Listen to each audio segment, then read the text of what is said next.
¿Alguna vez sentiste que algo no encajaba?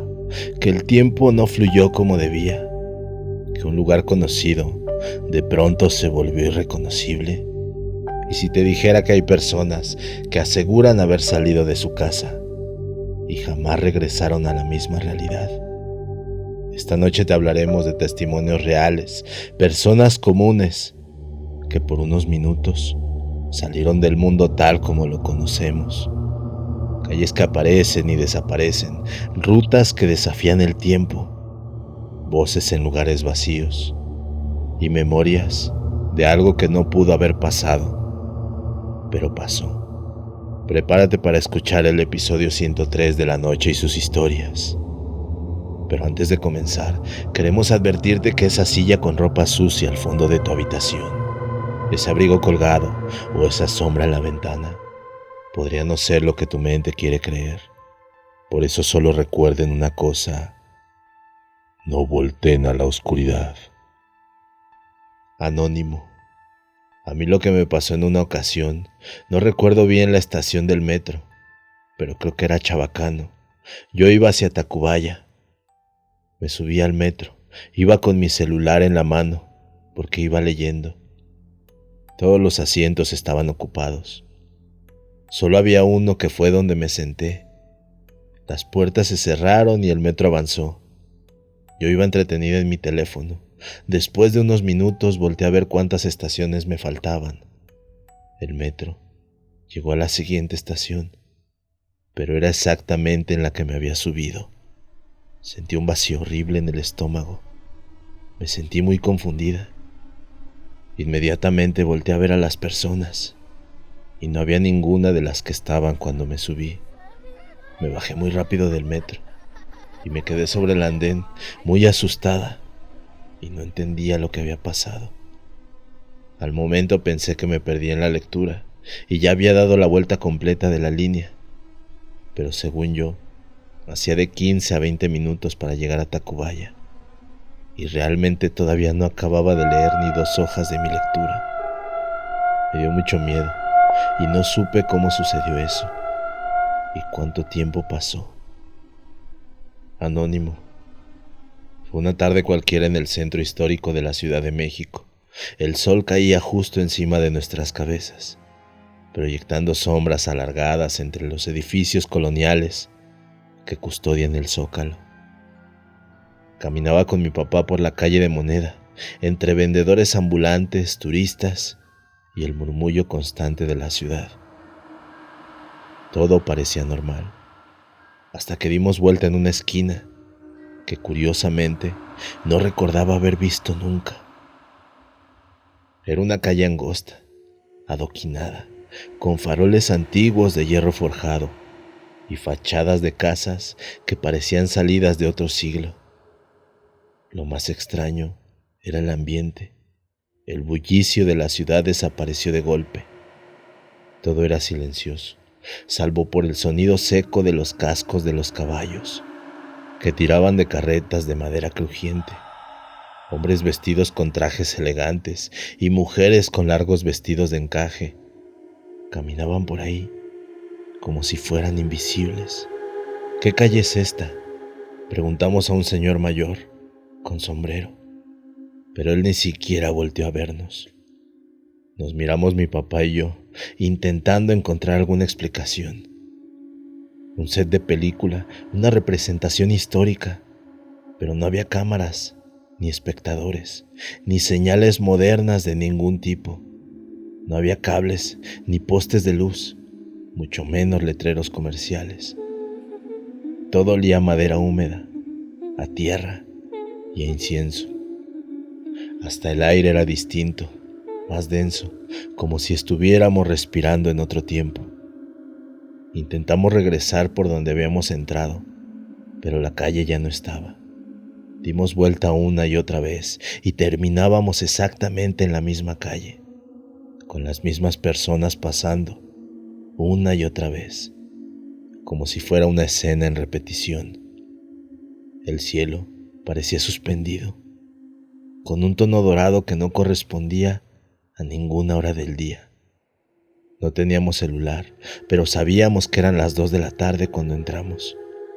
Se sentía como si hubieran pasado horas. Estamos atrapados, susurré, aunque el silencio era tan profundo que incluso mi respiración sonaba fuerte. Seguimos caminando, tratando de encontrar una salida, evitando a las carretas que no parecían vernos y esquivando sombras que no proyectaban cuerpo alguno. Fue entonces cuando vimos una especie de arco al final de la calle. Parecía un portal hecho de piedra tallada, cubierto de musgo y enredaderas. Lo cruzamos sin pensarlo demasiado, y al dar el paso, todo cambió. Estábamos de vuelta en la calle Moneda.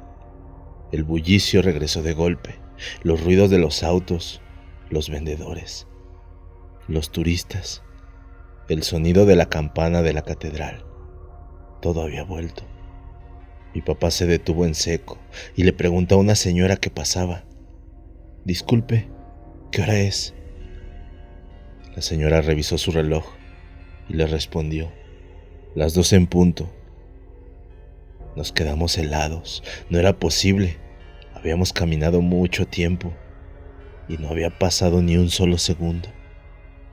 Desde ese día, cada vez que paso por la calle de Moneda en el centro histórico, busco aquella esquina, pero ya no está. O tal vez no se muestra cualquiera. A veces pienso que cruzamos un umbral, un resquicio en el tiempo que nos dejó entrar, pero no sin antes dejarnos con una duda que jamás podremos resolver. ¿Dónde estuvimos realmente? Anónimo. Desde 1999 vivo en Jalapa. Soy originario de Orizaba. En el 2007 compré mi primer auto y siempre viajaba por las noches los viernes. Salía a las 11 p.m. de Jalapa y llegaba a Orizaba como a las 2:30 de la madrugada.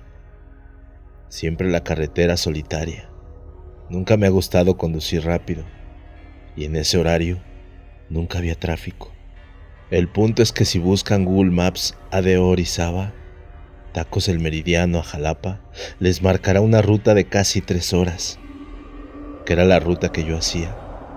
Si la buscan como Astro Plus 14 Autoson Coatepec, les marcará 2 horas y media de camino. Pues literalmente eso es imposible, hacer 2 horas de camino desde el ADO hasta el Meridiano, porque todo el camino son puras curvas, y lo más rápido que se puede ir es como a unos 60 kilómetros por hora. El punto es que el 9 de marzo del 2021 yo trabajaba en VM, Campus Boca del Río. En esa época estábamos en plena pandemia y las clases eran en línea y hacíamos home office, para los que tengan duda. Ese día no hubo clases, fue el día sin mujeres y yo estaba en Orizaba y aproveché para viajar de Orizaba a Jalapa. Salí a las 11 de la mañana de mi casa, cerca del ADO. De Orizaba a Coscomatepec hice casi 1 hora de camino, porque había mucho tráfico en la caseta de Fortín. El caso es que llegué a mi casa en Jalapa y le marqué a mi madre para avisarle que había llegado. Ella me comenzó a regañar, porque cómo era posible que ya hubiera llegado. Yo no entendí su regaño hasta que vi el reloj. Era la 1 p.m. Llegando a Jalapa desde el Museo del Transporte hasta mi casa, hice 20 minutos por el tráfico, así que no entendí qué había pasado. El día de hoy ni mi madre ni yo tenemos explicación, pero cuando vi la hora me asusté. Hasta revisé el teléfono pensando que se hubiera desprogramado la hora de mi reloj. Luego revisé el del auto, y lo mismo. Era la 1 de la tarde. Lo único extraño es que no recuerdo nada del camino, y me sigue intrigando hasta ahora qué ocurrió aquel día. Un trayecto de 3 horas lo hice en 2, lo cual es literalmente imposible. Y hubo 1 hora que técnicamente no transcurrió, un tramo de carretera que desapareció de mi memoria. Anónimo. Yo nunca he sido muy creyente de lo paranormal ni esas cosas del tiempo, pero esto que me pasó, todavía no lo comprendo, y la neta, me da miedo hasta contarlo, porque siento que nadie me va a creer. Todo fue en diciembre del año pasado. Me acuerdo bien porque era época de aguinaldos y yo salía tarde del trabajo. Trabajo por el rumbo de observatorio. Y esa noche salí como a las 7:30 de la noche, cansado, con frío, y solo pensando en llegar a mi casa, cenar algo caliente y dormirme. Me subí al metro como siempre, ya saben, atascado como a esa hora. Iba hacia Constitución de la línea 1, y cuando había mucha gente, me encontré un rinconcito donde pude acomodarme y ponerme los audífonos. Me puse a escuchar un podcast, creo que uno de terror, irónicamente. Todo iba normal, hasta que en algún punto me di cuenta de que no reconocía las estaciones. Pensé, ya me pasé, pero cuando intenté fijarme en los letreros, no había ninguno, ni el nombre de la estación, ni anuncios, nada. Todo estaba completamente limpio. Las paredes eran grises, sin grafitis, sin publicidad, ni siquiera los mapas de la línea. Pensé que estaba distraído, así que me quité los audífonos. Fue cuando me di cuenta que el vagón estaba completamente en silencio. Volteé y me di cuenta de que los pasajeros estaban sentados, en completo silencio, y todos miraban al frente, sin moverse. No sé cómo explicarlo, pero no era como si estuvieran dormidos. Estaban quietos, como si fueran estatuas. Nadie parpadeaba, nadie se acomodaba, ni siquiera respiraban fuerte. Sentí un escalofrío horrible. El metro seguía avanzando, pero no se detenía en ninguna estación. Todo era una línea recta interminable. Me empecé a poner muy nervioso. Caminé al siguiente vagón. Lo mismo. Gente en silencio, sin moverse. El siguiente también.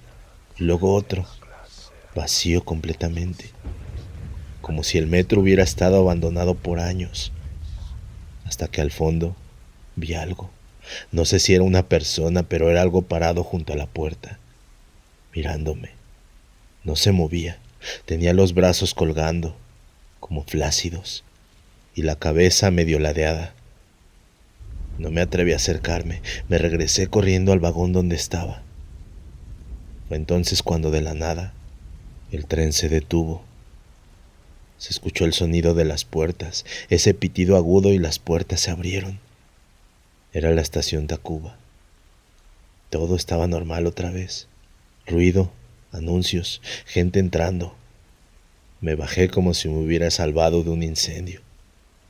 Lo peor vino cuando miré la hora. Eran las 7:34. No tenía sentido. Había estado vagando por ese tren, lo que para mí fueron al menos unos 40 minutos. Revisé el reloj del teléfono, el reloj del metro. Pregunté a un señor que estaba en el andén. Todo marcaba lo mismo. Me quedé ahí paralizado. No sé qué fue lo que viví, ni cómo explicarlo. Solo sé que en ese tramo del metro, como si el tiempo se hubiera colapsado, como si hubiera entrado a una dimensión donde todo estaba detenido, excepto yo. Desde ese día nunca más me subo al metro escuchando cosas de terror. Y aunque sé que nadie me va a creer, cada vez que paso por la estación Tacuba, me entra ese mismo frío que sentí en el vagón, como si algo me estuviera esperando y no se hubiera terminado del todo aquel viaje. Si desean compartir alguna narración, una anécdota o algo relacionado con lo sobrenatural, pueden escribirnos a lanochesysushistorias@gmail.com. Esperemos hayan disfrutado de este episodio. Muy buenas noches y recuerden una cosa: no volteen a la oscuridad.